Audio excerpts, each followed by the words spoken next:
Я прочитал в "Сонике" и сделал вот так вот. Это, конечно, лучше вообще ничего не читать. Поэтому, очень, важно понимать, что сон — это, тот язык, на котором с вами разговаривает душа. Например, что такое летать во сне? Что означают, какие-то такие сексуальные сны? То есть Мгм. что как вообще проявляется сексуальность в снах? Потому Хорошо, что вы задали этот да, вопрос. Большинству людей они снятся, просто, некоторым просто даже стыдно рассказывать. я вижу этот сон, и я понимаю, что он никогда не может исполниться, потому что это вот просто какой-то бред. Это нереально, это не может, и потом это происходит в жизни. Отличать сны предвидения просто от снов, говорящих о твоих комплексах — это не так просто. Если у вас есть способности к осознанным сновидениям, и вы их развиваете, вы можете материализовывать. Ты просыпаешься, вроде да, все как обычно, идешь, и тут тебе кто-то звонит или сообщает, что вот у вас прибавилось на счете, потому что ты это материализовал в своем сне. Это самый непростой вопрос.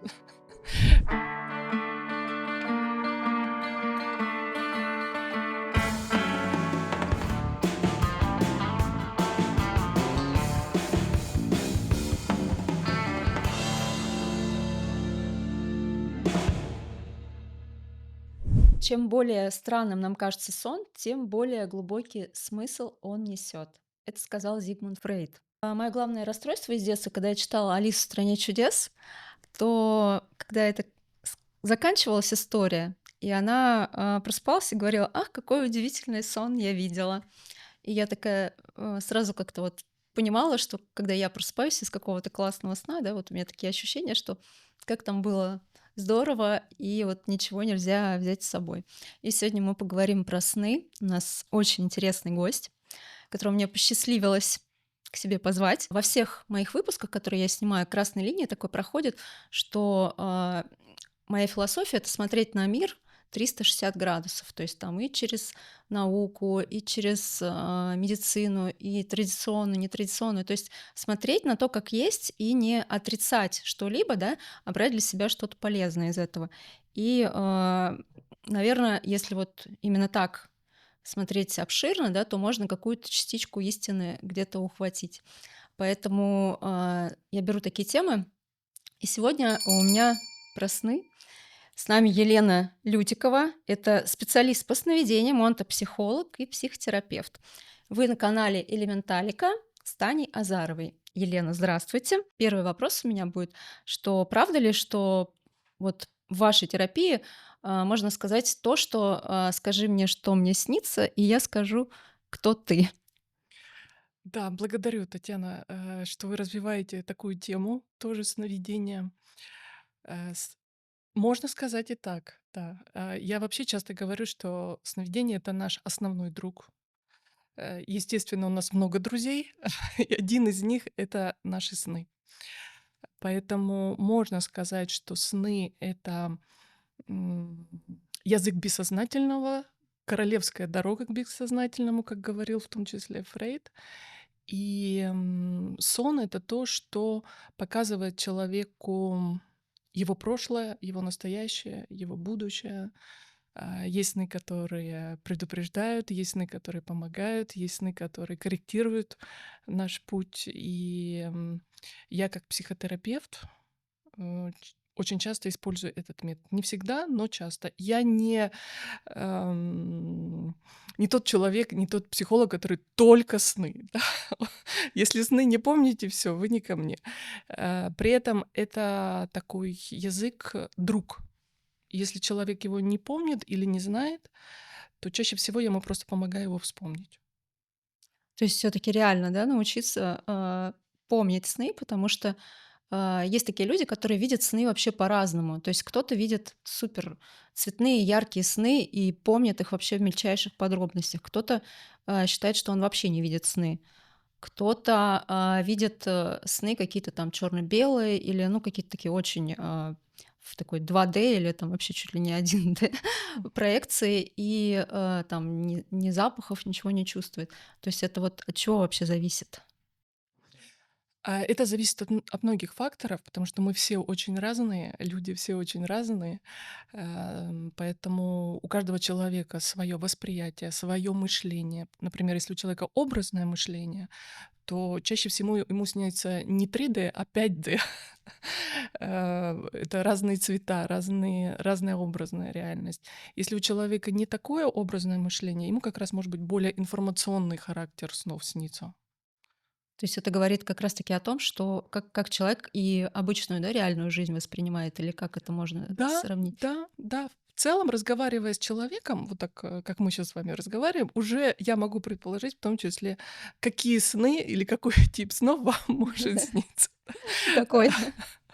Но мы Да, сейчас, да, мы да, сейчас не будем так да. глубоко уходить, да. Мне снятся вот такие прям очень яркие сны, но я не всегда их помню. То есть, но Мгм. я могу Мгм. чувствовать запахи, я могу там прям мельчайшие какие-то детали чувствовать. Ну, то есть вообще вот как реальная жизнь. Да, потому что вот, у вас очень развитая чувствительность. Извините, что мы зашли в такой, но вот так как уже пошел диалог в эту сторону. У вас очень развитая чувствительность, в целом, и поэтому во снах, такое же восприятие снов и такие же образы похожие, да. По поводу помнить, не помнить, часто люди говорят: "Мне не снятся сны". Такое невозможно. Вы не помните сны, да?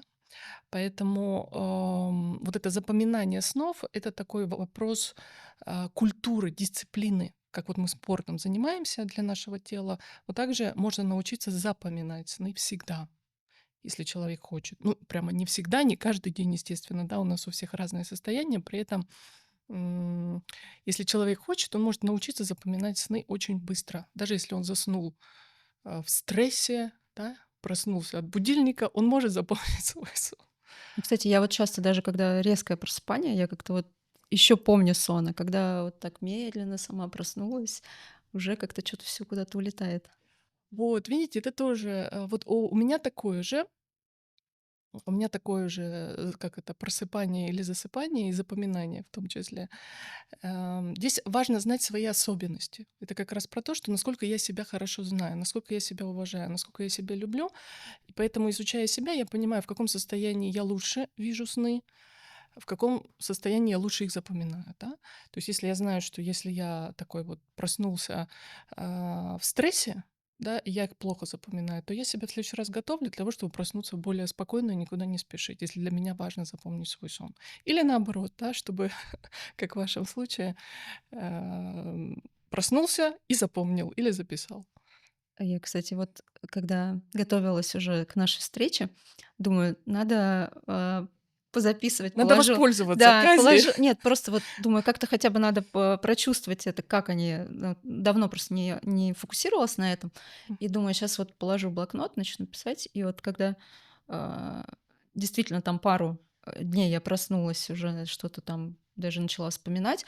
Но что вот мне, например, сложно, нам сны же такие снятся, они очень такие странные, да. Есть такие, которые, как иногда выражаются, при температуре 40, да, Мгм. вот, галлюцинации. То есть и очень сложно воспроизвести, когда ты уже открыл глаза, вот этот вот иррациональный мир, да, который, Мгм. ну, там где-то был в снах. Мгм. Как его это еще записать? И тебе кажется, что да нет, такого вообще не было, такого не может быть.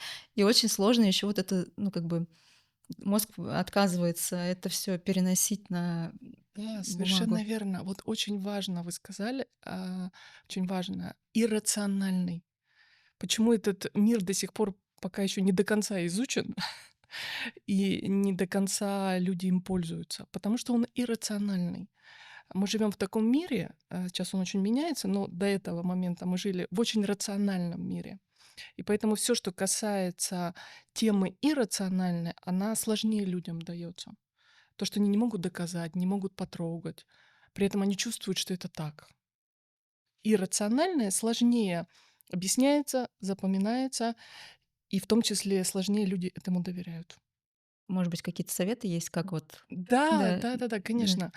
Ам, Во-первых, очень важно просто сам процесс доверия. Даже если я не понимаю, я себя настраиваю, свою психику, свою психическую интенциональность на то, что я хочу попробовать запоминать сны, я хочу разобраться, что это за язык. Это же язык, так же, как мы учим китайский, английский, это онирический язык. И вот эта первая настройка, что даже если я не понимаю головой и всячески сопротивляюсь, я хочу попробовать, да, настроить себя на доверие этим образом. Второй момент — это хотя бы изучение какого-то материала относительно сновидений. Можно древние тексты, начиная с Библии, уже в Библиях есть упоминания о снах и их важности, да. Затем психоанализ, все, что человеку откликается, просто открыть книгу или послушать в интернете что-нибудь, настроить свою психику на этот иррациональный мир. Затем посмотреть, как это на практике работает, да. То есть я вот запомнил сон, я приблизительно понял, что он означает, да, и я смотрю, как это разворачивается в моем дне или в моей жизни. Если человек хочет, он может пойти к какому-то специалисту, который использует в своей практике интерпретацию снов, и тоже свериться с одним, с другим, не обязательно вот только в одном направлении. Понимаете, то есть это, как я сказала, это культура и дисциплина сны. То есть мы изначально в детстве, вот, например, никто не обучает детей важности образов. Чаще всего, что люди слышат, дети слышат, когда рождаются, и когда им начинают сниться сны, они их запоминают. Это не важно, забудь, это кошмар, куда ночь, туда и сон. То есть вот это сообщение блокировки образной реальности. И потом люди с возрастом все меньше и меньше запоминают, все меньше и меньше этому доверяют. А детям тогда, получается, снятся вообще сны, ну, они ж другие у детей сны, они какие-то такие более вот я как бы свои даже вспоминаю, там в основном во сне летаешь, либо какие-то вообще очень страшные кошмары снятся. То есть вот они как-то более яркие. Это вот с чем связано? И иногда вот даже хочется увидеть такие сны, как в детстве. Ну, кстати, я вот недавно начала, снова летать во сне. То есть это что Вот. значит? И причем я понимаю, что я умею это делать, и мне чем вот как-то понравилось это чувство, что ты просыпаешься и кажется, я умею это делать, как будто ты правда умеешь летать. И вот я помню прям это чувство, что ты как-то вот так вот, какая-то суперспособность появляется. То есть вот это как-то... Что такое сны, другими словами, более метафизическими? А, Это язык, на котором с нами общается наша душа. Это то, через что жизнь общается с нами. Ну, кто во что верит, да, Бог, бытие, универсальная энергия. И поэтому детям снятся сны, поскольку они еще не забиты матричными стереотипными установками, им снятся сны более, скажем так, открытые. Открытые, неограниченные, они могут там летать, могут делать все, что хотят. Они еще не знают, что плохо, что хорошо, что нельзя, что нельзя, да. Поэтому дети в этом плане, учитывая, конечно же, сознание и возраст ребенка, да, у них сны, естественно, разные. То, что ребенку, учитывая его возраст, сейчас будет понятно, доступно, что ему важно. Поэтому очень важно понимать, что сон — это тот язык, на котором с вами разговаривает душа. Например, что такое летать во сне? В вашем случае, поскольку вы человек со способностями, это одна интерпретация. В психоанализе это совсем другая интерпретация. Поэтому я тоже учитываю тип человека, прежде чем интерпретировать его сны или ставить какой-то диагноз. То есть в вашем случае это ваши экстрасенсорные способности вот так проявляются. Потому что, возможно, что такое летать, да? Летать — это не обязательно, что я какой-то ангел, да? Летать — это экстрасенсорные способности. Я что-то чувствую вне органов чувств. Я умею, там, шестой глаз, да? То есть вот это все во сне может проявляться в виде образа летать у человека со способностями. То есть вы поверили заново в какую-то свою способность, и во сне ваше бессознательное это вам подтвердило. Верь. Ты умеешь летать. Летать, что это значит метафорически? У тебя есть способности. Ты чувствуешь больше, ты видишь больше. Потому что ребенок-то верит. Он, Да, и он он не не знает, да. осознает, но он верит. Он не знает того, что чего-то нет, да, то есть он как бы, ему еще это не рассказали. Да, Ему еще не да. рассказали, что он на что-то не способен, да, Да. или он еще в это не поверил. Например, в психоанализе летать — это уже другая психологическая интерпретация, классическая, да, летать — это отрыв от реальности, что человек оторван от реальности. Такая Сейчас бы мне легкая некоторые знакомые, да, шизофрения, да? сказали бы: "О, вот это про нее". Легкая шизофрения, да. Поэтому здесь нужно учитывать, да, очень много факторов. То есть все таки да, вы в лучшее верите? Я в лучшее, Да. да, я в лучшее всегда верю. Ну и, безусловно, когда приходит человек, я считываю информацию, не только то, что он говорит, но в том числе, что он транслирует на бессознательном уровне. потому что, я специалист по снам официально, но неофициально основная моя, скажем так, задача — это помогать людям понимать, для чего они здесь, и в этом направлении двигаться. Мгм. И у вас, получается, ну, как бы, та область, психологии, это которая называется онтопсихология. А Мгм. можете чуть-чуть рассказать поподробнее? Потому что я вот, Да. например, недавно вот как с вами познакомилась, узнала об этом и что-то там уже залезла, почитала, но пока еще не сильно Вы не поняла. одна такая. Да. Это молодая наука на самом деле, и поэтому часто что? Он-то Мгм. психология. Психология понятно, он-то не очень. Он-то от греческого — это бытие. Основатель этой науки итальянец, поэтому у него больше такие термины латино-греческие, в его науке. То есть это наука, которая изучает, как бытие проявляется в жизни человека или как бытие проявляется через душу человека. Он просто добавил к психологии еще понятие онтос, потому что онтопсихология объясняет в том числе логику бытия. Логику бытия — это не значит, что что-то хорошо, что-то плохо. Просто если человек действует во вред своей душе, онтопсихология объясняет, почему так происходит, да?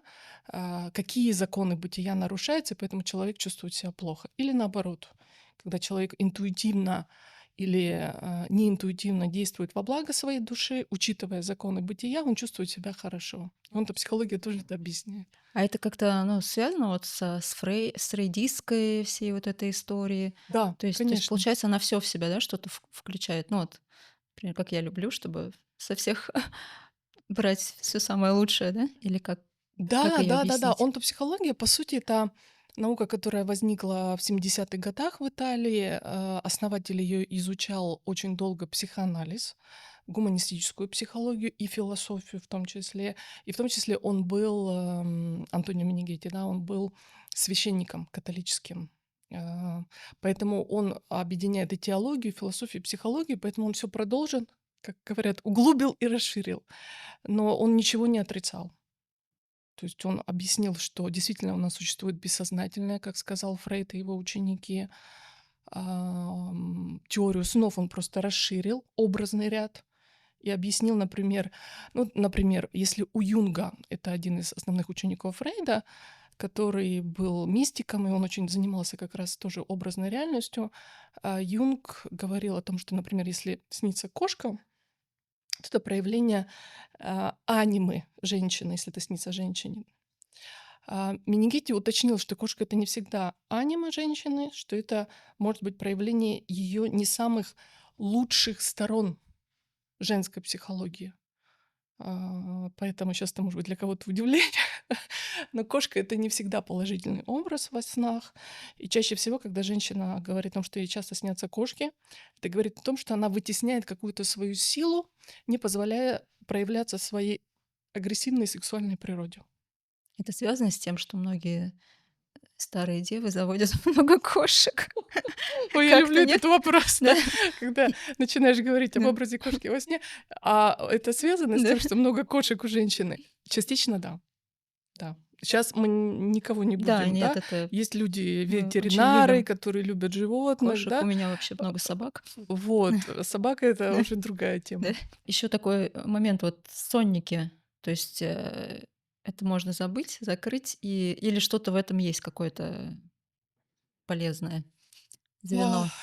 Такая техника безопасности, да, учитывая, что я уже 20 лет этим занимаюсь, и часто, не часто, но там достаточно, достаточно часто слышу о том, что я прочитал в соннике и сделал вот так вот.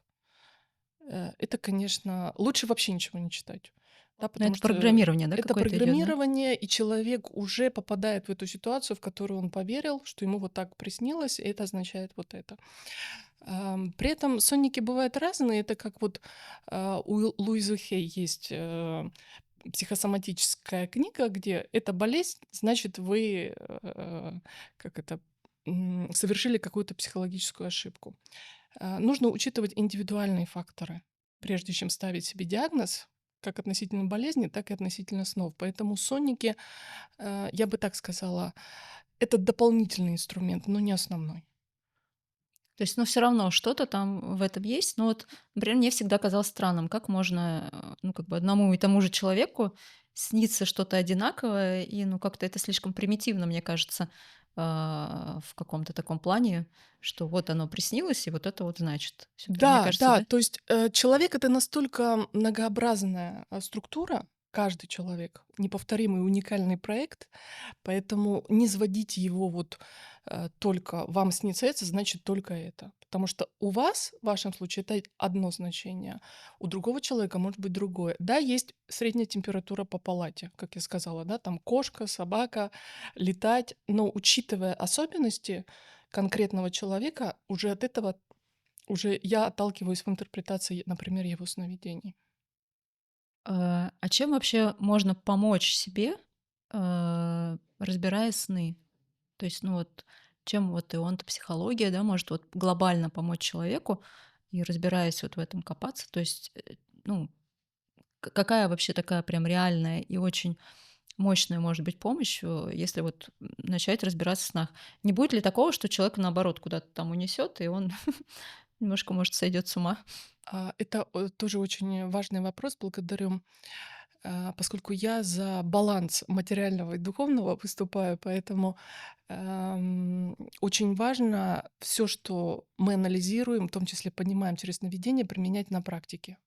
То есть менять свою жизнь, улучшать, действовать, принимать решения. Да? Не только то, что я хожу, изучаю свое бессознательное, но у меня ничего не меняется. То есть очень важны результаты. И онтопсихология, в том числе, это наука, которая говорит о результатах, что важны результаты. Если нет результатов, то смысл всего. И результаты в смысле, как ты себя чувствуешь. Я не говорю только про внешние результаты, да, здоровье, деньги, отношения, там, то, что чаще всего людей беспокоит. Внутренний результат. Ты счастлив, ты счастлива, ты испытываешь вот это блаженство от жизни, да? Вот это важно. А все остальное — это только инструмент. Ты главный, как это, творец, да? И поэтому, вот этот баланс очень важен, потому что действительно очень многие люди уходят не только в психологии, но и в эзотерике, и в философии, да, уходят вот в эту свою реальность, но они не проживают свою жизнь. Вот это очень важно учитывать. Ты проживаешь свою жизнь. Например, тебе что-то приснилось. Ты как-то это применил? Ты как-то это учел? Ты поменял что-то в своей жизни или в своем окружении или нет? Как понять, ну, как бы, как это сделать? То есть, ну, вот как приучить Вот себя к вот я тому, вам приведу чтобы пример. Вот да. недавно как раз мы, разбирали с моими учениками, клиентами фильм, сериал «История любви», сейчас Мгм. нашумевший, Да, мы про вот щас Джона с дочкой его Кеннеди-младшего. смотрели, Да. да. Ну вот там, прекрасно в сериале, в последней серии, кому интересно, такой спойлер небольшой. Да. Промотайте, если не смотрели, а потом вернитесь к этому месту. Там мы не будем все секреты, Мгм.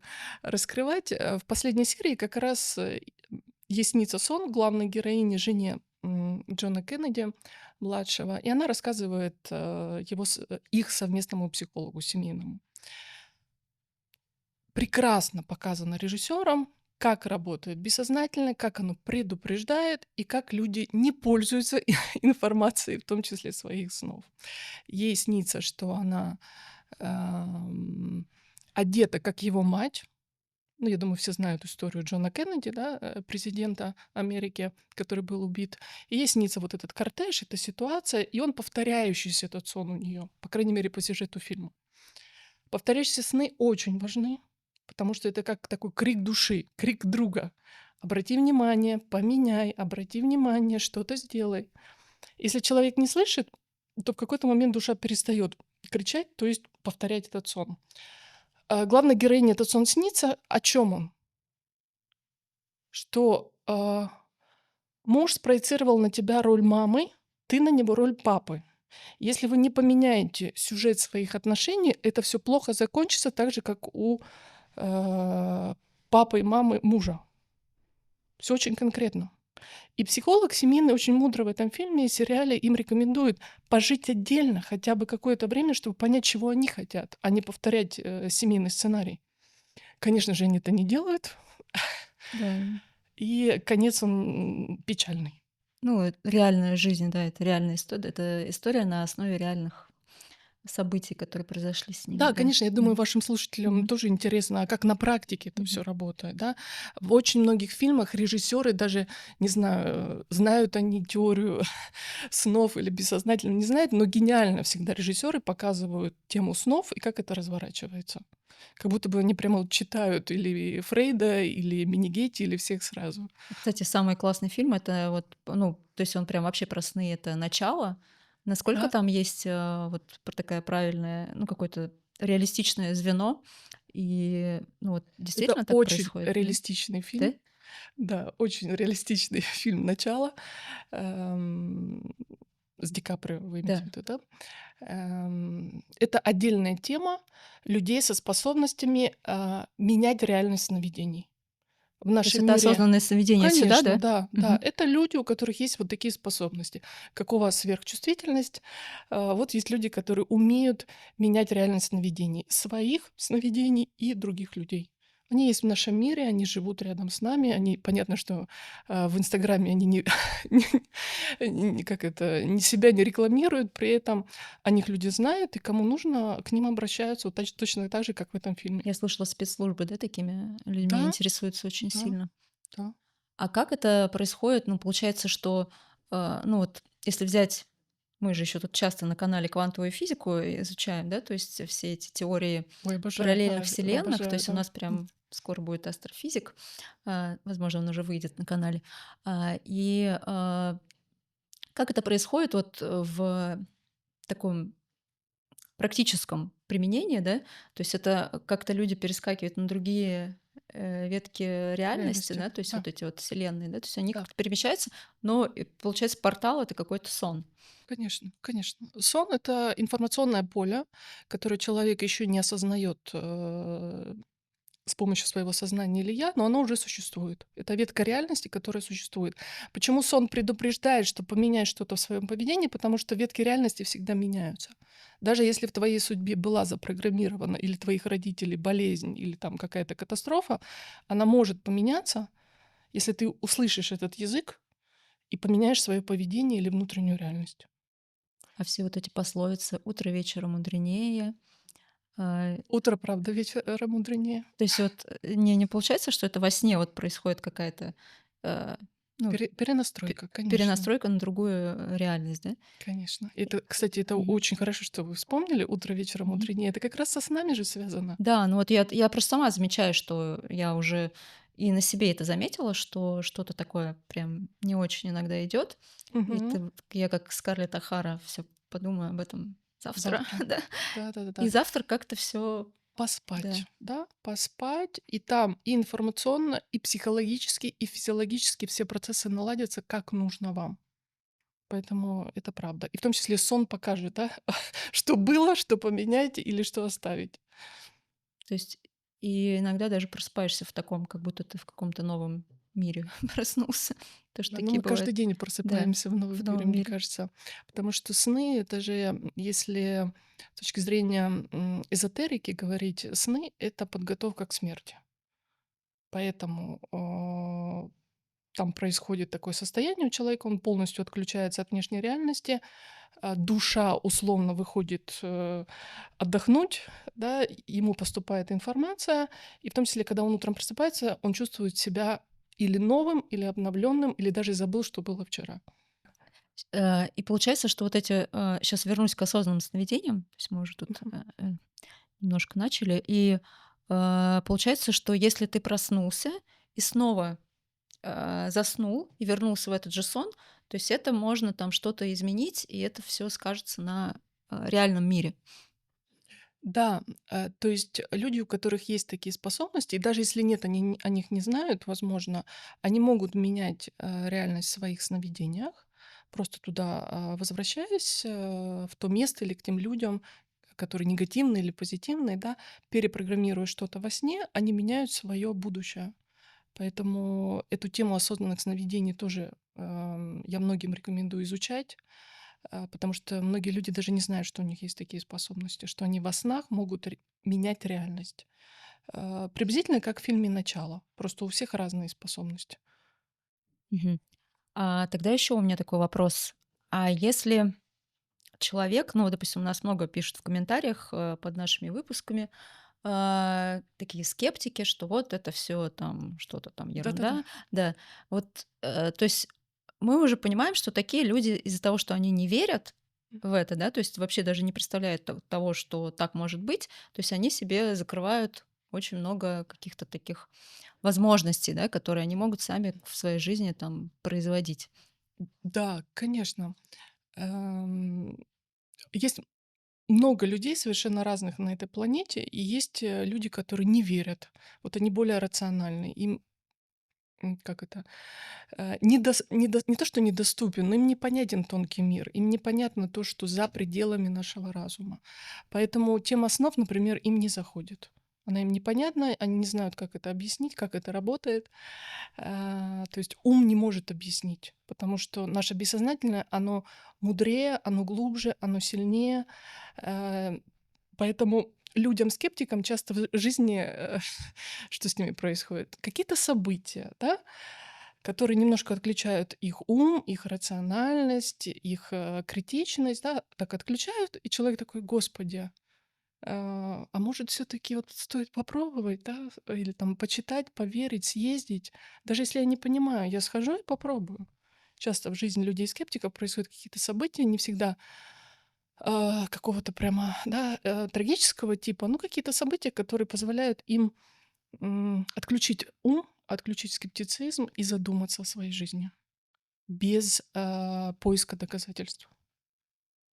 Вот это, наверное, ключевое, без поиска доказательств, потому что все в основном такие рациональные скептики, они пытаются найти вот это доказательство.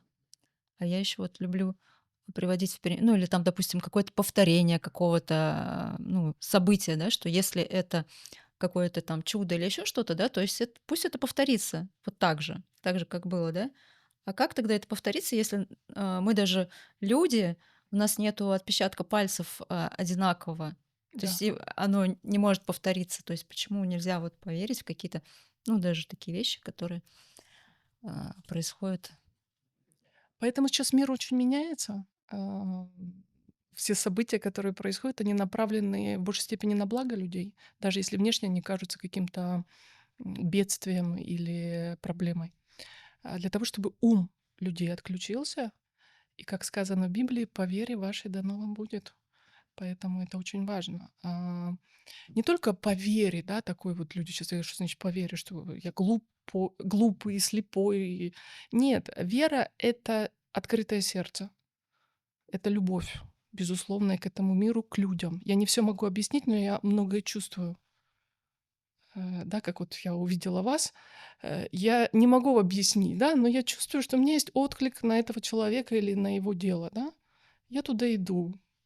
Потом я головой пойму, почему, зачем, да. И это касается и моего бизнеса, и отношений. Я не потому, что я женщина, у мужчин тоже это так работает, просто по-другому. Чаще всего я как это у людей называется, интуиция, да, интуиция. Поэтому я часто рекомендую своим клиентам, в том числе, больше доверять чувствам. Чувствам. У нас перекрыли, заблокировали чувства. У нас очень мир, в котором мы живем, включил ум, рациональность, доказательства, достигаторство и отключил чувственное, интуитивное. А как это сделать? Ну вот, все же сейчас уже такая мода пошла, многие ходят к психотерапевтам, к психоаналитикам. А, как выбрать своего психотерапевта, может быть, свое направление психологии, какие-то, может быть, советы есть? И всем ли это нужно? Например, я так признаюсь, что я люблю все изучать, но я ни разу не была у психотерапевта. Хотя, наверное, по всем там каким-то событиям жизненным, наверное, мне нужно было там побывать. Но как-то я сама, вот как барон Мюнхгаузен, Мгм. сама себя так Из болота, да? да, из болот вытаскиваю. Ам, Каждый человек приходит к этому сам. Есть такая книга «Две жизни» Конкордия Антарова, и там есть Моя замечательная любимая. фраза, когда ученик готов, готов и учитель, не наоборот. Поэтому, когда вы готовы, в вашей жизни появляются психотерапевты, учителя, гуру, еще кто-то, да, когда вы готовы. Это может быть даже ваш муж, ваш ребенок, ваш учитель. Это не обязательно психолог, психотерапевт, да? Но когда ты готов, он появится, она появится. Поэтому я здесь за то, чтобы, опять же, люди чувствовали отклик вот на человека есть, не по внешней обложке, да, а вот отклик на своего учителя, на своего психолога, на своего психотерапевта, да, то есть вот это очень важно. Не комплексуальный, да, где мне подсветят только мои хорошие стороны, да, и ничего не поменяется в моей Но жизни. это ИИ у нас сейчас так делает. Да. Очень все любят сейчас идти в психотерапию к искусственному интеллекту. Как это, не хочется никого обижать и критиковать, но, к сожалению, эта тенденция не приведет ни к чему хорошему, потому что это поглаживание, это не изменение внутренних причин. То есть ваш учитель или ваш психолог — это тот человек, который вас меняет изнутри, и вы вовне видите, в том числе, результаты работы, да, влияние этого человека на вас. Это очень важно. Э, Как вот это научиться в себе развивать способность, это доверие, потому что, ну, какие-то же все равно происходят вещи какие-то, ну, вот, как у нас любят говорить, что, почему я должен верить в это, если там происходят такие ужасные события там с детьми и все остальное, почему я там должен верить там в Бога, еще там в какие-то вещи. То есть как этому научиться, как к этому прийти, ну, как-то поверить, в Мгм. то, что это, ну, как нужно все равно сделать этот шаг. Потому что я смотрю, даже вот наши писатели, да, которые, ну, я такое иногда часто упоминаю, что они только вот в конце жизни приходят к каким-то таким вообще совершенно противоположным вещам осознанным, и пишут такие книги, что порой даже, ну, вот какие-то их первые произведения сложно читать, потому что там вообще уже о другом. Вот. Как научиться не ждать конца жизни, а все таки как-то, ну, вот свое такое, э, нормальном еще пока в здоровом теле, да, вот сейчас научиться так жить и пожить еще подольше. Это такой честный диалог с самим собой, с самой собой. Каждый человек на самом деле внутри себя знает, если он честно себя спросит, да, насколько он счастлив, что он хочет поменять, или он терпит долго какие-то ситуации в своей жизни. Вот чтобы до конца жизни, да, не перед смертью все менять или хотеть поменять, когда уже нет времени на самом деле. Важно этот честный диалог проводить с собой каждый день. Вот в том числе, когда человек просыпается утром, помнит он свои сны, не помнит, сейчас мы не берем эту тему. Ам, Посмотреть на себя в зеркало, потому что, просто твое состояние в отражении уже отражает твое внутреннее состояние, состояние твоих глаз, состояние наполненности или отсутствие этой наполненности. Люди сейчас, живут больше на автомате, не отключаясь, в том числе даже на ночь, от внешних средств информации. И сейчас вот эта модная тема, да, slow life, здесь и сейчас. А, я сейчас не про это, я про то, что нужно начинать честный диалог с собой. Даже если он не будет самый приятный, но душа всегда вас поблагодарит потом за то, что вы этот честный диалог с собой начали. Вот я вижу по состоянию просто ваших глаз, да, что ваша душа рада, счастлива в своем воплощении. Почему? Потому что я вижу свет. Это один из критериев, в том числе для меня как психотерапевта, насколько человек счастлив самой собой. У него могут быть проблемы, но глаза — это, не зря говорят, зеркало души. Там есть свет или нет? Когда нет света, это уже это уже печально. То есть это уже человек где-то упустил себя. Он долго, себя обманывал. Он не вел этот честный диалог с самим собой, или если это женщина. Поэтому, здесь очень важно, чтобы человек, даже если он не понимает, да, но он задавался вопросами с утра и перед сном. Все ли я сделал, что я хотел, да, или насколько я был честен с собой, какое хотя бы маленькое добро или проявление любви в течение дня я совершил по отношению к себе и по отношению к окружающему миру. Люди потеряли эти ценности. Почему? Потому что очень много, у нас очень много всего. То есть мы от общества, когда не было ничего, перешли к обществу, когда много всего. Это тоже дисбаланс. Когда вот это общество потребительства, люди теряют вот этот контакт с самим собой, самой собой, почувствовать. Ни в "Инстаграм", ни в "Телеграм", ни новости читать, ни телевизор смотреть, а с собой посидеть и почувствовать, посмотреть на себя в зеркало, сходить на природу, послушать музыку, почитать книги, вообще почувствовать себя. Ты счастлив, счастлива? Я не говорю про внешние результаты, потому что я, скажем так, не тот, психотерапевт, который нацелен только на внешние результаты. Хотя, да, ну, я успешный человек, успешная женщина, у меня есть семья, у меня есть квартира, дом, я живу в 3 странах, но я не делаю на этом акцент. Почему? Потому что настолько наше общество сконцентрировалось на внешнем, что люди перестали чувствовать, в том числе своего специалиста, просто по внутреннему состоянию. Это очень важно. Это как раз мы сейчас говорим про то, как почувствовать своего, может быть, там психотерапевта, да, учителя. А нужен ли учитель? Вот еще, может быть, кому-то он вообще не нужен? Очень хороший вопрос, потому что учителям не нужно заменять себя. Психологам не нужно заменять себя. Учитель — это только инструмент. Ты главный учитель для себя. Внутри тебя уже есть учитель. Это твоя душа, это контакт с Богом. Учителя по жизни нам помогают к этой душе вернуться, но они не заменяют нас. Понимаете? Очень многие люди не только в психологии, в эзотерике, да, то есть они условно привязываются к какой-то фигуре и транслируют на нее, говоря психоаналитическим языком, папу, маму, да, которые опять должны за них что-то решать. И поэтому не происходит развития сознания, ответственности, выстраивания своей жизни. Это такой прям сейчас супер комментарий, потому что я часто вижу, что настолько люди уходят в вот этого своего гуру, и в те же самые гуру, они транслируют прям вот такими словами, что вот вы выбрали учителя, нужно следовать только за ним. То есть, ну, как бы у меня как-то все время такое противоречие. Это настолько, ну, даже если мне нравится то, что транслирует какое-то там учение, да, или там человек, да, что-то Мгм. какой-то мудрый. То есть мне очень сложно э, остаться только в этом. То есть хочется же узнавать все вот куда-то, ну, как бы что-то новое, да, то есть как бы всего же очень много, то есть остаться только в этом. А очень многие транслируют, в том числе как бы и религии, что, ну вот, нужно остаться только здесь, иначе ты там предатель и все остальное.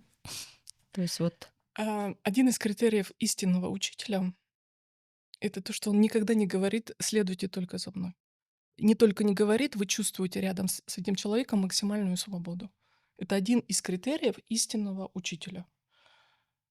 Вы чувствуете рядом с ним полную свободу, что вы можете встать и уйти. Уйти условно, метафорически, да. На любом этапе взаимодействия с ним вы можете встать и уйти, и никто не обидится, и никто вам не закроет дверь.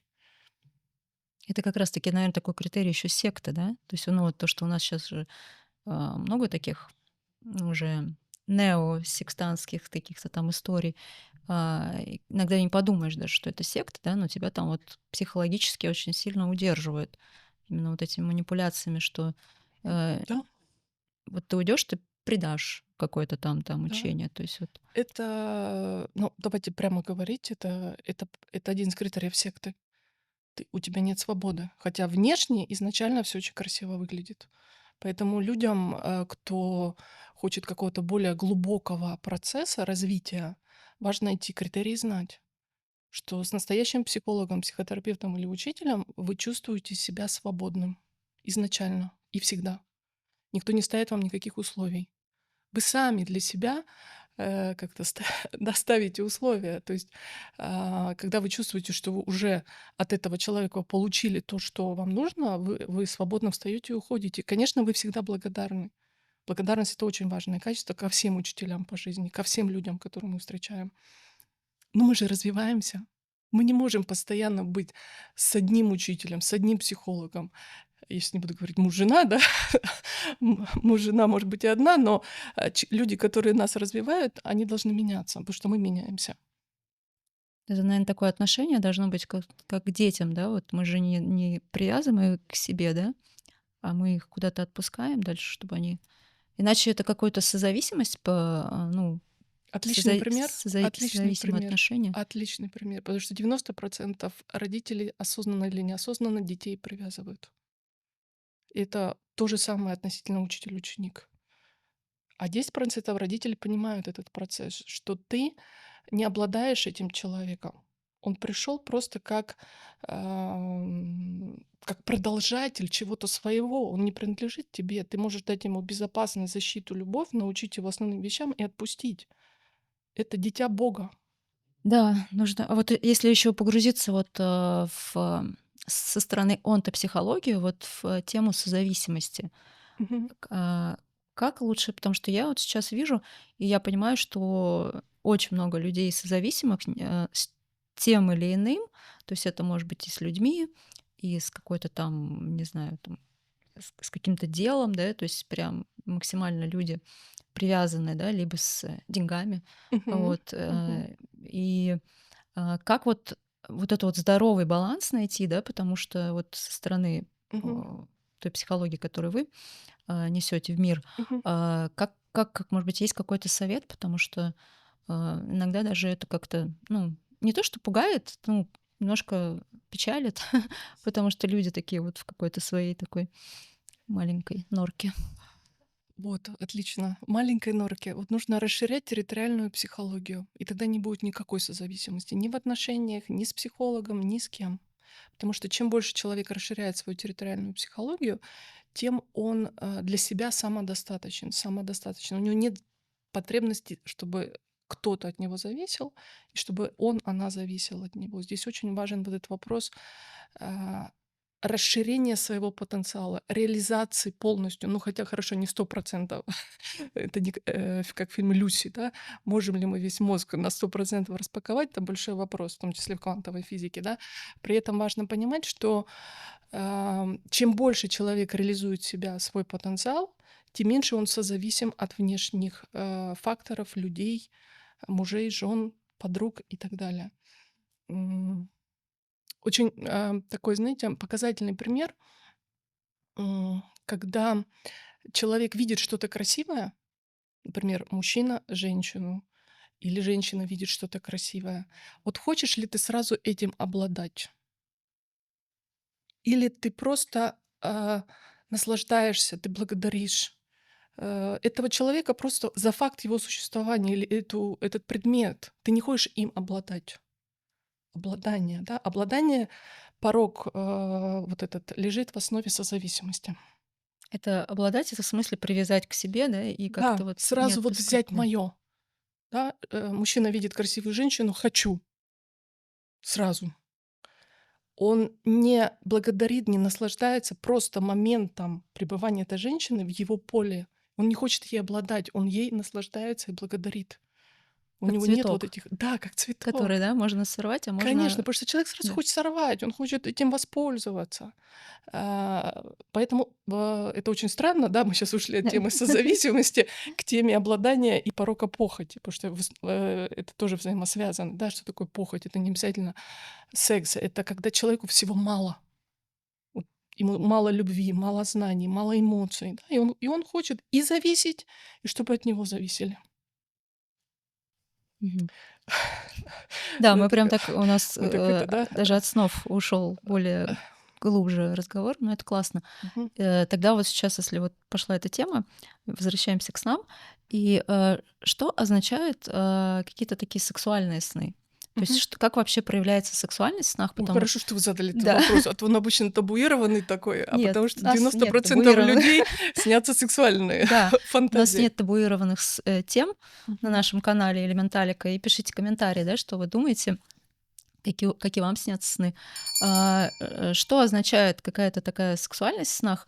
И, ну, это же не только подросткам, да, снятся Конечно. сексуальные сны, да. М.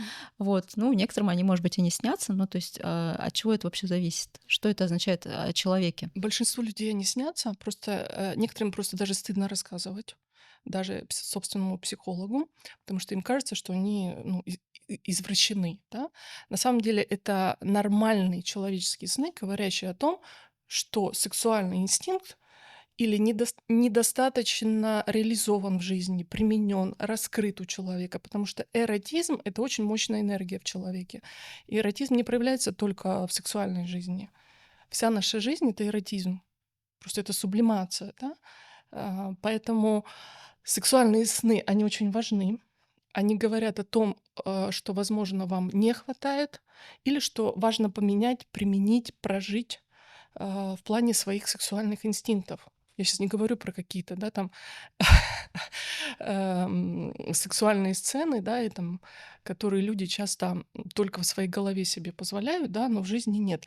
Сейчас мы переходим к такой теме, как теневые части личности, да. Это тоже в психологии, в психоанализе, и в онтопсихологии часто разбирается, что такое теневые части личности. Как раз в тени у людей часто сексуальность подавленная.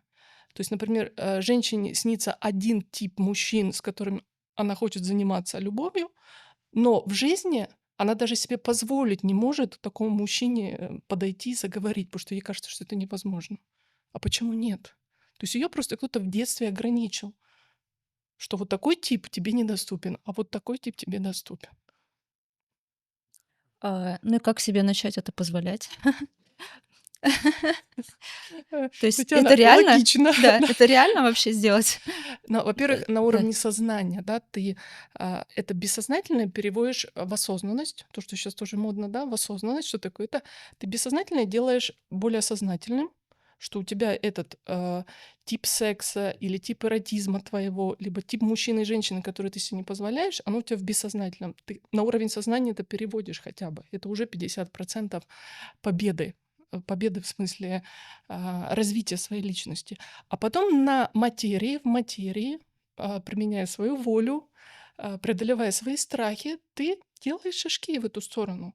Например, вот если женщина понимает, что ей нравится один тип мужчин, но ее запрограммировали с детства, что они ей недоступны, она начинает на них смотреть, разговаривать, и в какой-то момент понимает, господи, да, недоступны. Они такие же, как и все остальные, да? Конечно, да. Что означает, если, сейчас сформулирую, допустим, если вот эти сексуальные сны, да, они какие-то, ну, совсем уж дикие, да, ну, Мгм. бывает такое, что там люди, не знаю, там такое творят, ну, С такое широко закрытыми широко глазами, закрытыми да. глазами, да, но такое даже в принципе, в реальной жизни как бы лучше туда даже не идти. Мгм. Это как бы не из той серии, что позволять себе это делать. Там есть какие-то даже, какие-то, может быть, преступные, да, какие-то Мгм. истории. Мгм. Вот как с этим быть и как вообще, ну, себя понять, что это происходит. Ну, я как психотерапевт, я в Мгм. какой-то степени как священник, Мгм. да, я не осуждаю. Даже если ко мне придет преступник или насильник, я сначала хочу понять причину его действий. Я не буду его осуждать или учить жизни, что так нельзя поступать и так далее, да. В любом случае, изначально это был ребенок, изначально это потенциал, изначально это душа.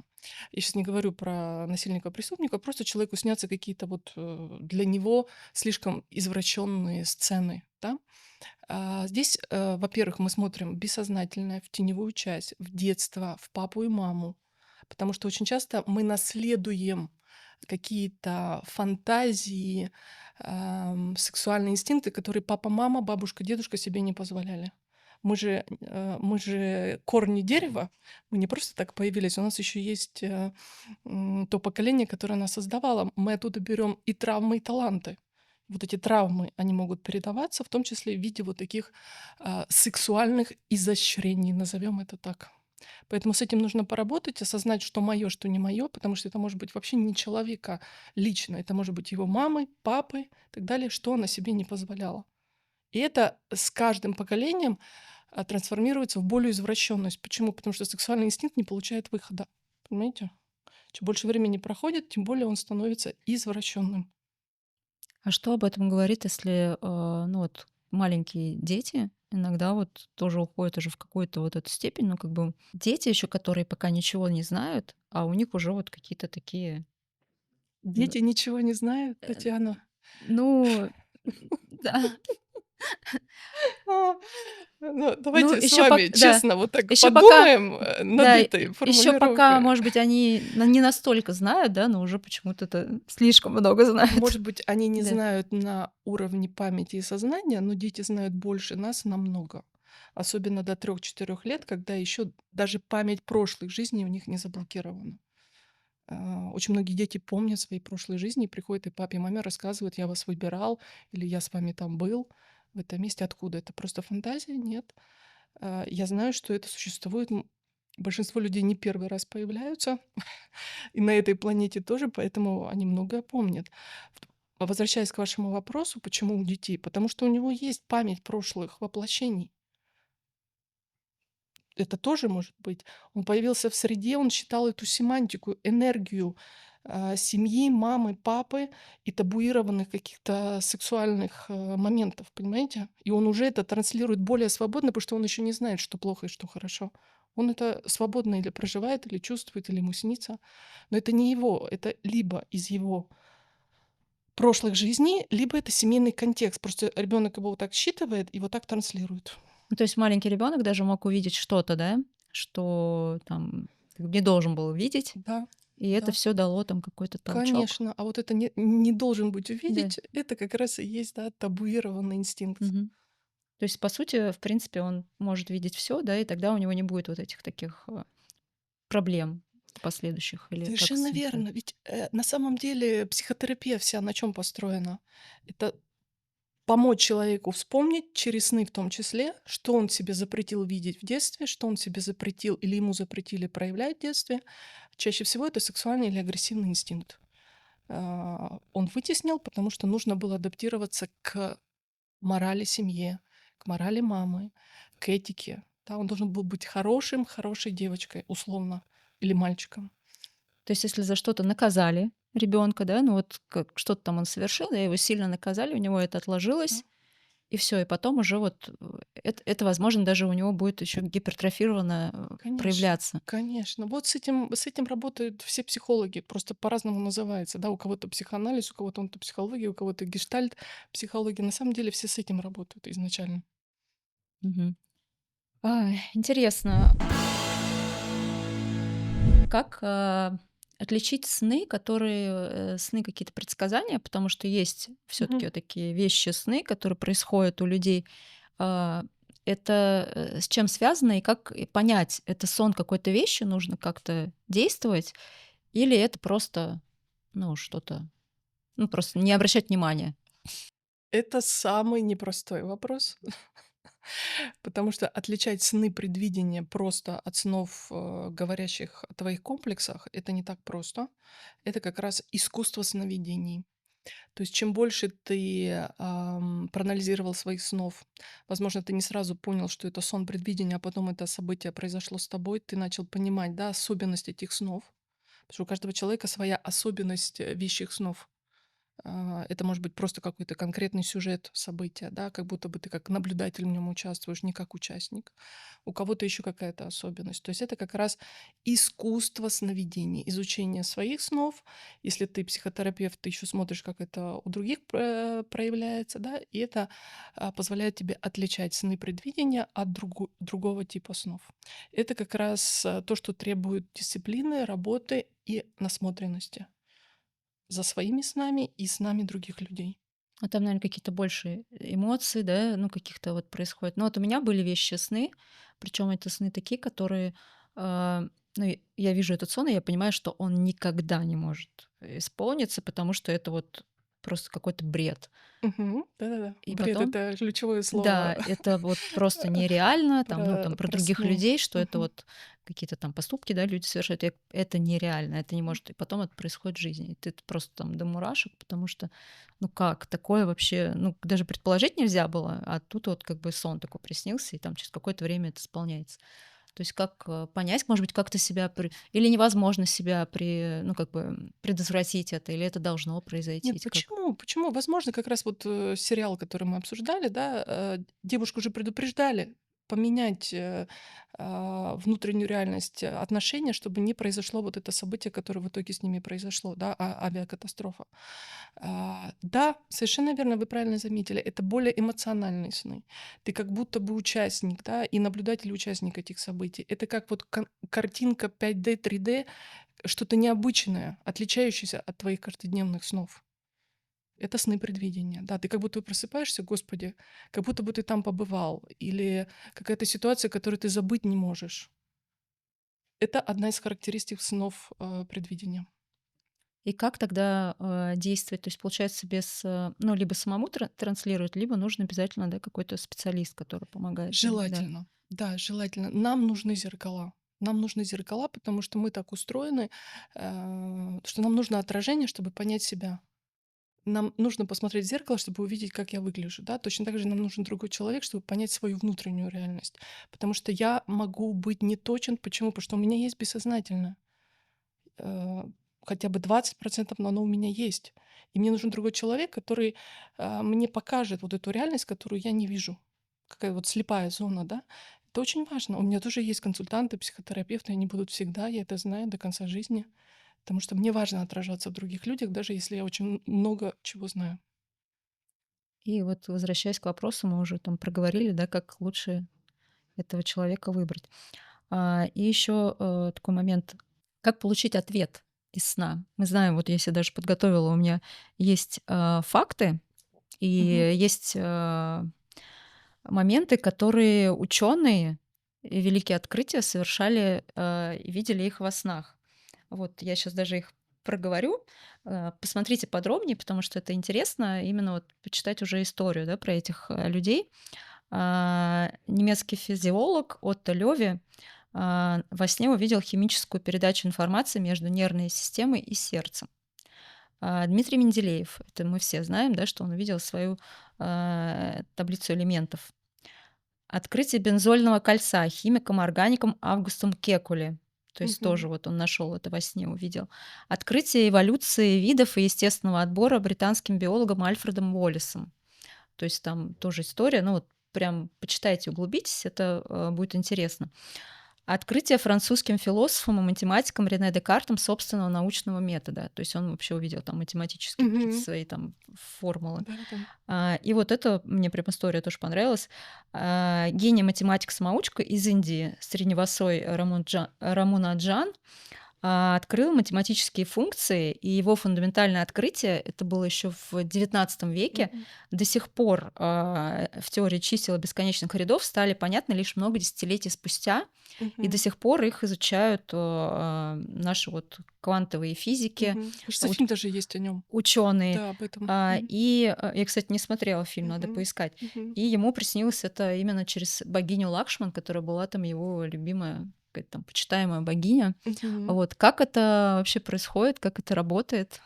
Вот, кстати, хороший Мгм. пример — богиня Лакшми. То есть, с нами жизнь разговаривает через язык, понятный нам. Вот, например, если, сновидец верит, в богиню Лакшми или еще в кого-то, через этот образ ему будет указывать на что-то важное для него. Понимаете? Если вы верите, там, не знаю, в каких-то богов, да, или в какую-то реальность важную для вас, знаки так называемые, да, как Юнг описывал это, синхронистичность, да, то через это жизнь с вами будет разговаривать, в том числе во снах. Что вот обрати внимание, да, для тебя это важно, потому что это связано с тем, во что ты веришь. И это такой вот важный момент. Через сны и наяву, потому что мы спим 24 часа в сутки. Мы можем сейчас с вами закрыть глаза, подышать, чтобы расслабить мозг, и мы увидим образы. Наша психика работает через образы. Интуиция работает через образы. Поэтому инсайты, когда ученый или какой-то исследователь начинает заниматься каким-то вопросом, он изучает, изучает, ищет ответы, через сон ему отвечают. То есть вот так работает вот эта онирическая реальность. Посмотрите, как гениально. Ну, то есть как гениально, я всегда восхищаюсь. Посмотрите, как жизнь нас любит. Она всегда нам дает ответы, когда мы приложили усилия. Да, не просто так, Ньютон, ответьте мне, да. Он занимался, он изучал, он прилагал усилия. То есть он следовал своей интуиции. И тут жизнь ему, оп, дала ответ. Ну, то есть это все равно оно как-то где-то, когда не может собраться картинка, да, Да. где-то вот там она каким-то волшебным образом собирается. Но только не волшебным образом. Вот я хочу это подчеркнуть, что мы здесь, если мы уже здесь воплотились, нам нужно приложить усилия, нам нужно совершить действия. Нет никакой волшебной палочки, дорогие мои. Вы уже инструмент, вы уже творец. Вам важно совершать действия, вам важно показать жизни, что вы хотя бы маленькие шажки, но делаете в сторону себя или того, что вас интересует. И тогда жизнь помогает. Очень сильно помогает. А, И как это вот, может быть, технически сделать? Как уснуть или задать себе какую-то задачу? Как это? Да, да, то есть это вопрос, да, это вот, опять же, честный диалог. Честный диалог, как я веду диалог с самой собой, насколько я счастлива или наоборот, да, также и вопрос к жизни. Жизнь, я доверяю, может быть, я не до конца понимаю, да, я сопротивляюсь, но я хочу познать, я хочу услышать ответ. Покажи мне через кого-то, через что-то или через сны. Я готов, я не слепой и глухой, да, как говорил Иисус. Почему люди не верят в чудеса? Потому что они слепые и глухие, чудеса происходят постоянно, они просто их не видят и не хотят видеть. У нас был ученый на канале, который изучает чудеса. Вау! Да, вот, поэтому там Есть своя, да, есть своя интересный логика, да? выпуск, да. Посмотрите, если не видели еще. Обязательно, Да. обязательно. Я верю в чудеса. Я знаю, что это, как это, в той же книге Конкорди Антаровой нет чудес, есть разные степени знаний, ступени. Да, вот как раз мы про это там и обсуждали, что сейчас, э, уже все близко очень подходим к разгадкам каких-то таких очень непонятных, аномалий. Вот, и Мгм. уже Да, то, становится что как-то людям кажется аномалией, да, да, в итоге это оказывается чудом, если с другой стороны посмотреть. да, либо чудом, либо вообще потом понятно, как это происходит. Там уже Мгм. квантовая физика это объясняет очень многое. Вот. И получается, что вот можно даже где-то записать, наверное, да, себе какой-то вопрос или, ну вот, что мы хотим узнать. Потому Мгм. что я сейчас вижу даже там, ну, по своим знакомым, то есть Мгм. не все готовы принимать, ну, как сказать, не то, что, наверное, говорит, ну, нет, это вот как бы очень сложно, даже вот себя как-то дисциплинировать, да, в этом сложно, мы же живые люди, то есть или все-таки как-то вот, ну, как это сделать прям вот практически, Структурированно. да, структурированно. Совет от знающего человека. А, В целом это помогает. То, что вы сказали, вербализация, материализация. Вот почему люди любят визуализировать свои желания. Да, это важно, это действительно важно. Чем больше мы записываем, пишем, проговариваем, визуализируем, тем больше жизнь понимает, что нам надо. Это не факт, что все это нам надо, но жизнь, по крайней мере, понимает, что мы чего-то желаем и совершаем действия к этому. Поэтому визуализация, в том числе сон, да, вот меня, например, меня как человека волнует какая-то тема или отсутствие результата в какой-то сфере. Написать себе, прописать себе, задуматься, почитать, и жизнь начнет вам отвечать через какие-то знаки, людей, сны, обстоятельства. Она начнет вам отвечать. Почему? Потому что вы структурировали это. Вы дали понять, что вот как ученый, да, что он изучает этот вопрос, изучает, и он совершает много действий, он пишет, он переписывает, он выбрасывает, да. То есть это важный такой процесс, который требует, конечно же, определенной структурированности. Другой вопрос, что здесь нужно всегда эм, отпускать контроль в итоге. Да, вот Это, этот вот моментик. потому Как что люди так научиться людям это делать? отпускать контроль. Это, Татьяна, это вот про это, про Мгм. чувствование. Я не понимаю головой, но я чувствую, я верю. Я не могу объяснить, да, но я верю, и поэтому я иду, я делаю что-то. Я не понимаю, почему. Я не знаю, но я верю. Да, и точно так же, как вы делаете свое дело. Сегодня это так, завтра это по-другому. Но какая-то душа или какие-то люди что-то услышат благодаря вашему каналу, да, и они совершат какие-то действия. Вот, может быть, для этого был задуман ваш канал, чтобы вот эта душа, какая-то важная тоже для жизни, что-то услышала и что-то поменяла. Или даже просто нашла свое, как сейчас модно говорить, предназначение. Да? Человек так послушает, о, я хочу заниматься квантовой физикой, или я хочу заниматься Древним Египтом, или я хочу заниматься психологией. Да? Это же очень важно. Для этого к нам приходят вот эти инсайты, чтобы делиться знаниями. Не себе любимому, да, а делиться знаниями. Да, это такая жадность, когда ты в себе оставил. Ну, кстати, прям вы настолько считали, что из-за чего я вообще все это затеяла, потому что я понимаю, что копится, копится, копится, а куда это, что там много читаешь, много с людьми, с какими-то классными, ну, там, Мгм. людей Мгм. изучаешь, там, смотришь, а куда это вот Ну, что это Вот. вот Это значит, где? вот как раз вот эту психологию дефицита, Мгм. да, вы уже преодолели. Уже не хочется только, зависеть и созависеть, хочется поделиться, да, вне зависимости от того, какие я блага получу или не получу от этого. Это уже признак мудрой души.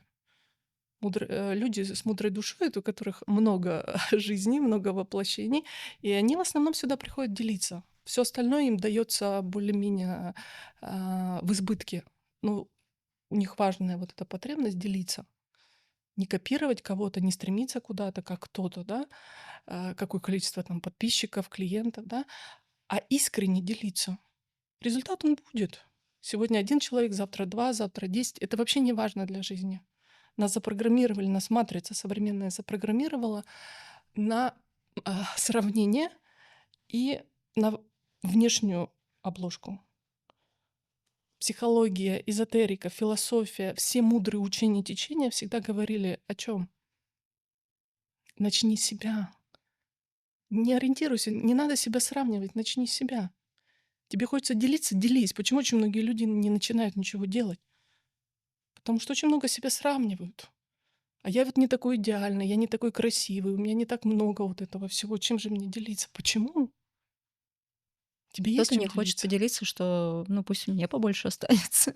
Да, Это уже здравствуй, детство. да. Чего-то не хватило. Поэтому важно заниматься собой, своим бессознательным в том числе. Я знаю, что вы знаете много языков. Мгм. Ну, много это сильно сказано. Я знаю 3 языка, да. Ну, 3 языка для меня — Мгм. это прям уже Мгм. много. И, насколько связано, со стороны вот этой психологии, какой-то там, ну, чего-то там психа, способность к изучению языков? Потому что я с детства учу английский. У меня Мгм. были всю жизнь вообще там разные учителя, классные учителя, там Мгм. все методики, какие хочешь. И мне это плохо дается. То есть там у меня уже 1000 дней дуалинга, я как-то стараюсь, но не получается. Я общаюсь с людьми, которые знают там несколько языков, им это так легко дается. То есть и я так думаю, как это происходит? Я там приезжаю в Египет, там вот эти люди, которые не всегда даже сильно образованные, да, и они там знают уже там по 5 языков, со всеми говорят, разговаривают. То есть я такая думаю, ну неужели я там хуже? Как, Всё-таки, да, сравнили, как, сравнили себя. как вообще это происходит и как вот выучить? Вот египтолк у нас был тоже Мгм. египетский, Да, древнеегипетский выучил, да. еще там несколько, чтобы выучить древнеегипетский, Мгм. выучил еще Мгм. несколько там языков к этому. Мгм. То есть То, что касается языков, у меня здесь, 90% эзотерический подход, поэтому прошу давайте, это прошу, интересно. как Может быть, это, наконец-таки, да, людей, да. которые изучают, преподают, пожалуйста, я ничего не имею против, но я считаю, что языки — это память прошлых жизней. И ну, если, вы долго жили в какой-то стране, или вы разговаривали много на этом языке, или вообще жили в очень разных странах и разговаривали, это не значит, да, что другие не жили, не разговаривали, просто у вас этот навык уже где-то был заложен к языкам и не одну жизнь. Вам будет легче в энном воплощении изучать определенные языки. Обратите внимание, что вот те страны, которые мы с вами ездим, я сейчас говорю про особо чувствительных людей, эм, это же страны, в которых мы тоже были когда-то. И также языки. Мы когда-то на них говорили. Это не какие-то прямо вот заученные фразы. Ты вспоминаешь. Есть такой фильм вечный, кому интересна тема, а, тема реинкарнации, посмотрите. Мы очень много всего вспоминаем. Поэтому это не значит, что не нужно прикладывать усилия, если вам хочется изучить язык. Просто нужно понимать, да, что мне нужно больше будет приложить усилий, потому что у меня, скажем так, эта способность души, либо я ее просто очень сильно заблокировала и не помню, либо мне нужно больше практики, да, поехать в эту страну или выйти замуж за иностранца или иностранку, да, то есть пожить в этой среде. А вот если есть такой момент, вот я тоже про себя думала, что, может быть, у меня нет, ну, достаточно мотивации, потому что я со всеми могу договориться. Мгм, Даже если приезжаю, ну, в другую страну, мне, в мгм, принципе, достаточно того, что, то есть все меня понимают, я всех понимаю, то есть, и да. мой мозг, наверное, вообще не понимает, зачем мне вот это вот. такое, Да, такое нужно, тоже да. может быть, конечно, такое тоже может быть. Поэтому я и говорю, что мы все очень разные. Не нужно прямо, да, делать из этого такой вот, языки, да, потому что у нас самый важный язык — это какой? Телепатический, да. Поэтому вас и понимают. Онирический, да, это как раз язык сновидений. Если я хочу изучить язык, давайте так технически, да, не эзотерически, конечно, нужно погрузиться в эту среду. Бесполезно просто, да, изучать каждый день с учителем, но жить совсем другой среде. Ну, то есть это очень долго будет. То есть ты поучил, ты пошел хотя бы познакомился с этим итальянцем, англичанином, немцем, и ты общаешься, да, или у тебя работа с этим связана. Это обязательно погружение в эту среду. Без этого это как такой вот, или как вот ваш предыдущий гость, да, у него работа с этим связана, с этим языком. Поэтому это вот мотивация, действительно мотивация. Но если у вас и так все хорошо с коммуникацией, вопрос тогда, зачем себя мучить? Ну вот, я тоже уже это поняла. Зачем себя мучить? Не то чтобы мучить, но как-то хотелось, что иногда так Другой это, вопрос, что это когда, да. ну, это развивает нейроны, вы долго Да, будете вот молодой. я Языки — это главный инструмент развития новых нейронов. я очень долго Э, развиваю в да, этом так что направлении, это но что то как-то не очень получается. Вот. И еще давайте вернемся к снам. мгм. А, э, Это, кстати, главный язык, да. который я всем рекомендую изучать — онирический. А, какие-то, именно вот сейчас про сны, какие-то есть, правильные советы того, как, следует, ну, как следует правильно спать, чтобы, ну, Да, получать да. хороший сон? Ну, вот что-то вот уже связанное такое с практическим. Именно, у Мгм, меня есть идея позвать в гости сомнолога, да, мгм, вот. мгм. Но вот, наверное, есть еще какие-то вот правильные условия, как правильно спать, чтобы понимать Конечно, свои сны. конечно, среда очень Мгм. важна, а, и для сна в том числе. Как мы готовимся ко сну, как мы отходим ко сну. То есть перед сном рекомендуется максимально себя настроить, да, отключить от внешних источников информационных. Для кого-то это музыка, прогулка, хотя бы за час до сна.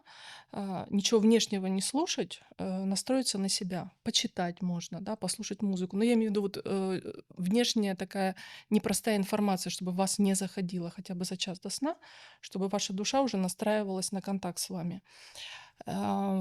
Где вы спите, это очень важно. Постель, как у вас расположена, свет в вашей спальне, что у вас рядом или с кем вы спите, это тоже важно, потому что с чувствительным людям могут сниться сны не их, а с кем они спят, например, Даже да. такое может быть, да? Такое очень часто может быть, да. Ам, Согласно одной из теорий, считается, что лучше головой спать на север.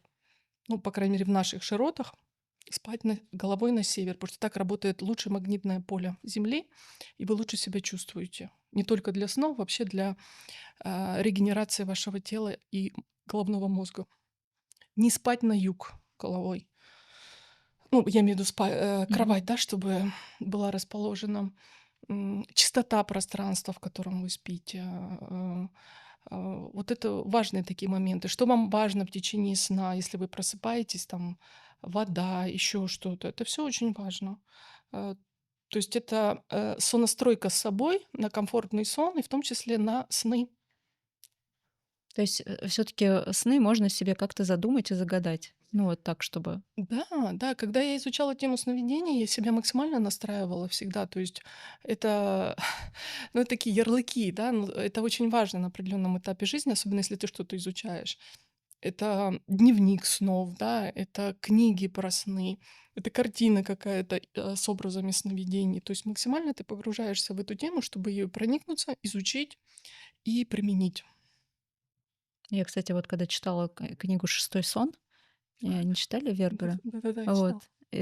Действительно, там какие-то уже сны шли там про этих дельфинов, Мгм, которые мгм, там вот тоже интересно. И еще, у меня такое было, что я читала книгу в детстве моя любимая была книга, "Консуэла" мгм. Жорж Санд.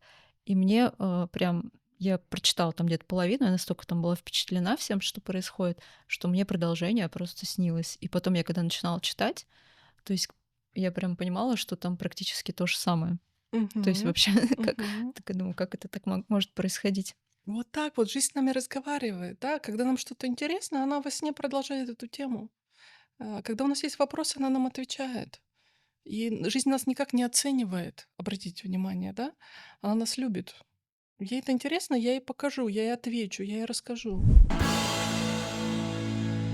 А были ли такие случаи, ну вот вообще, не знаю, так сейчас это на самом деле это не изучала, что люди что-то материализовывали из снов? Ну вот что-то у Сейчас них, да? сейчас напоследок. Да, А деньги? да. А, Я думаю, что да. бывает такое. Проснулся, да, и Да. заработал. Такое там где-то у Э, тебя было что-то, а ты такой Что просыпаешься. ж вы с этого не Да. начали, да? Значит, чтоб Подкаст. чтоб досмотрели до Э, конца. ам, Материализация доступна. Это то, о чем мы с вами говорили, фильм "Начало". Если у вас есть способности к осознанным сновидениям, и вы их развиваете, вы можете материализовывать. Но это прям как вот происходит? Ты прям просыпаешься Ну, не то, что ты да, просыпаешься, и у с тебя тут, чемоданчиком с да, деньгами? нет, это ты просыпаешься, вроде, да, все как обычно, идешь, и тут тебе кто-то звонит или сообщает, что вот у вас прибавилось на счете, потому что ты это материализовал в своем сне. Ну то есть это вот, именно как раз таки к осознанным Да, сновидениям. да, То есть все таки стоит, да, над да, этим если есть потрудиться? способности, вы можете это делать. И если кармически вам это доступно, сейчас не будем уточнять, что это такое, да, у всех разная кармическая составляющая в этой жизни. Если вам кармически это доступно, вам это придет. Если вам это недоступно, вам это не придет ни через какие каналы. Ну, возможно, это кому-то недоступно так же, как мне английский язык. И поэтому нужно себя Да, любить и принимать да. со всеми своими плюсами и минусами. Развивать сильные стороны, дорогие мои. Очень важно концентрироваться на том, что природа дала уже в плюсе, и делать на этом акцент. Потенциал, талант, служить этому миру. Как я могу служить этому миру? Кто-то служит через вот, будучи оператором, да, помогая людям транслировать те знания, которые важны. Ваш талант вовлекать разных людей, показывать разных людей, да, для других людей. Мой талант разбираться в бессознательном, да, помогать людям находить себя быстрее. И поэтому вот на этом, дорогие мои, важно концентрироваться по жизни. У нас тоже культура сейчас слишком много делает акцент над чем поработать. Над чем поработать. Это важно, я согласна, но иногда это перебор. Люди не концентрируются на талантах, не концентрируются на том, что у них уже дано в избытке, они просто это не развивают. Тогда у меня такой вот уже мы ближе к концу подходим, Да. вопрос. Как тогда с помощью снов или там с помощью онтопсихологии, да, или там, ну, вот вы что-то посоветуете, найти именно свое предназначение? Как понять, что оно твое предназначение? Татьяна, я думала, что значит, вопрос предназначения. Дорогие мои, это вы же знаете, мне уже 45 лет скоро. Э, Да, мы и с вами 20 лет да. я слышу этот вопрос. Сначала мне Татьяна, давайте так, а что вы вкладываете в предназначение? Вот что это для вас? Для меня это то, что я, должна быть, ну, вот созвучна с тем вот путем, который для Мгм. чего я сюда пришла. Вот, Да. отлично. И у меня к вам встречный вопрос. Это путь один? Ну, наверно, какой-то глобальный, наверно, да. Так, Ну, вот если брать да. глобально. Мгм. Ну, наверно, к нему нужно как-то по-разному подходить разными дорогами. Да, да, потому что, дорогие мои, вот это предназначение, ты сейчас тоже, я согласна, что это важно, но слишком перебор. Вот найди свое предназначение, найди свое... И у людей уже стресс от этого. И часто вот Наконец-то кто-то об этом говорит, что это не всегда. люди забыли просто получать счастье, удовольствие от прожитого дня, от прожитого момента, вкладываться в этот момент, не ожидая какой-то глобальной миссии или результата из-за поиска своего предназначения. Дорогие мои, это важно, это процесс жизни, но не надо стрессовать из-за этого. Ам, Да, у нас есть глобальная задача, и она не одна. И это не только быть доктором, психологом, актером и так далее. Задач очень много у души. Глобально есть действительно энергия для чего-то одно, но там очень много способов применения. Вот, например, у меня есть клиент, у которого душа сюда пришла с целительскими способностями, да? Это я вижу сразу. То есть я по человеку в целом вижу вот это, как вы сказали, основной, да, но применению этого просто миллион.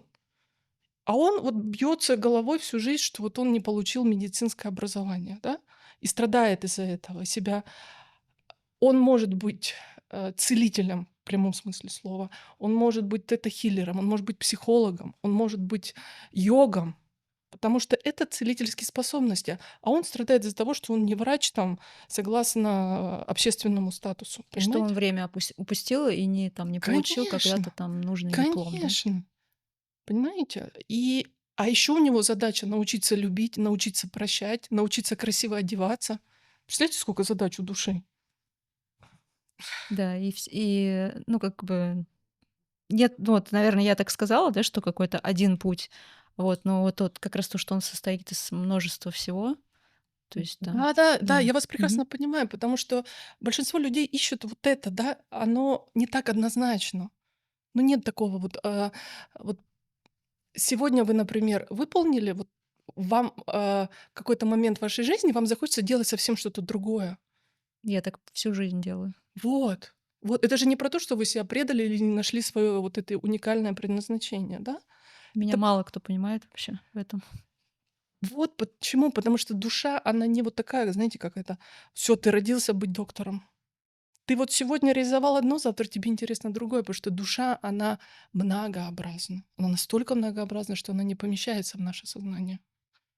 Но это не значит, что ты убегаешь от себя. Нет, ты себя развиваешь. Просто ты развиваешь себя уже на другом уровне, в другой профессии, в другой работе, с другими клиентами и так далее. А подтверждение тому, что ты делаешь все правильно, оно какое? Свет в глазах, ощущение счастья, деньги, личные отношения или что вам важно в жизни, да, и сны. Сны вам всегда подтверждают, что вы правильно все делаете. Ну, например, вы что-то едите во сне, что вам нравится. Вам часто снится природа, море, океаны. Что-то такое, знаете, природное и что вам нравится. Это ваша душа говорит, что ты все правильно делаешь. Мгм. Ладно, понятно. Спасибо, Лена, за классный, интересный вообще разговор, что поделились своими знаниями. И вот закончу, наверно, такой цитатой Льюиса Кэрролла, что весь мир — это просто сон, который снится Богу. Вот. Без И комментариев. думайте, друзья, подписывайтесь на канал Элементалика, ставьте лайки. И еще такой момент, что где вас поискать, где найти, А я вам чтобы, напишу, а вы да, чтобы напишите. познакомиться. Да, Да? то есть я все ссылочки оставлю. У Да, вас там "Телеграм", да, да, есть. есть? Мгм. Вот, так что, Да, "Телеграм", друзья, "Инстаграм". да, Благодарю, спасибо. благодарю. Да, спасибо.